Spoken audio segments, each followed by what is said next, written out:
ప్రజలందరూ బాగుండాలి. Start journey with smile. Be happy. Venkatagiri నియోజకవర్గ ఎమ్మెల్యే కురుగుండ్ల రామకృష్ణ 10వ వార్డులోని మల్లాలపేటలో పింఛన్ల పంపిణీ కార్యక్రమంలో పాల్గొని పింఛన్లను పంపిణీ చేశారు. మహానాడు కార్యక్రమం ఎంతో విజయవంతంగా పూర్తయిందని ఎమ్మెల్యే కురుగుండ్ల రామకృష్ణ అన్నారు. ఈ కార్యక్రమంలో మాజీ మున్సిపల్ వైస్ చైర్మన్ బేరం రాజేశ్వరరావు, పద్మశాలి కార్పొరేషన్ డైరెక్టర్ శ్రీరామ్ దాస్ గంగాధర్, మాజీ కౌన్సిలర్ విశ్వనాథంతో పాటు వెంకటగిరి సిఐ ఏవి రమణ, కమిషనర్ వెంకటరామరెడ్డి, తెలుగు తమ్ముళ్లు ఉన్నారు. ముఖ్యమంత్రి నారా చంద్రబాబు నాయుడు ఆధ్వర్యంలో ఈ రాష్ట్రంలో పెన్షన్లు గతంలో 10వ తారీఖు 15వ తారీఖు ఇచ్చేవాళ్ళు. ఈ రాష్ట్రంలో ఎన్ని ఇబ్బందులు ఉన్నా మరి అందరికీ కూడా తెలుసు, రాష్ట్రం అప్పుల్లో ఉంది, ఇచ్చే పరిస్థితి లేదు. అయినా కూడా చంద్రబాబు నాయుడు చెప్పుకుని ఏంటంటే చిత్తూరుకి మరి వికలాంగులకి అదేవిధంగా ఇంకా చేనేత కార్మికులకు అందరికీ కూడా ప్రతి నెల 1వ తారీఖున వాళ్ళకి ఇంటికి వచ్చి 7 గంటలకి పెన్షన్ ఇచ్చే విధంగా ఈరోజు చంద్రబాబు నాయుడు ఏర్పాటు చేశారు.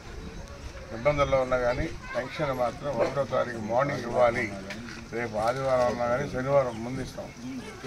అదేవిధంగా 31వ తారీఖు 7 గంటలు వచ్చినా కానీ మరి ఆదివారం వస్తే ఒకరోజు ముందే ఇచ్చే విధంగా ఈరోజు ఏర్పాటు చేసి టోటల్గా మన వెంకటగిరి నియోజకవర్గం వెంకటగిరి మున్సిపాలిటీలో 2,50,00,000 రూపాయలు మున్సిపాలిటీకి ఇస్తున్నాం. రాష్ట్రం మొత్తం మీద 33,000 చిల్లర మనం పెన్షన్ ఇవ్వగలుగుతాం. 66 లక్షలు టోటల్గా ప్రతి సంవత్సరానికి 33,000 కోట్లు అవుతుంది. అయినా కూడా మన నాయకుడు ధైర్యంగా అది ఎక్కడ తెస్తున్నాడో తెలియదు కానీ పెన్షన్ మాత్రం 1వ తారీఖు ఇచ్చే విధంగా ఈరోజు ఏర్పాటు చేశాం. గత ప్రభుత్వంలో 15వ తారీఖు 20వ తారీఖు ఎప్పుడు ఇస్తారో తెలియదు, అంచెలంచెలుగా ఇచ్చేవాళ్ళు. దాన్ని అలా కాకుండా ప్రతి నెల 1వ తారీఖుని ఈరోజు మన ప్రభుత్వం ద్వారా పెన్షన్ ఇస్తామని చెప్పి తెలియజేస్తాం. మన మహానాడులో 6 సంవత్సరాలు రిలీజ్ చేశారు P4 అని చెప్పుకుని.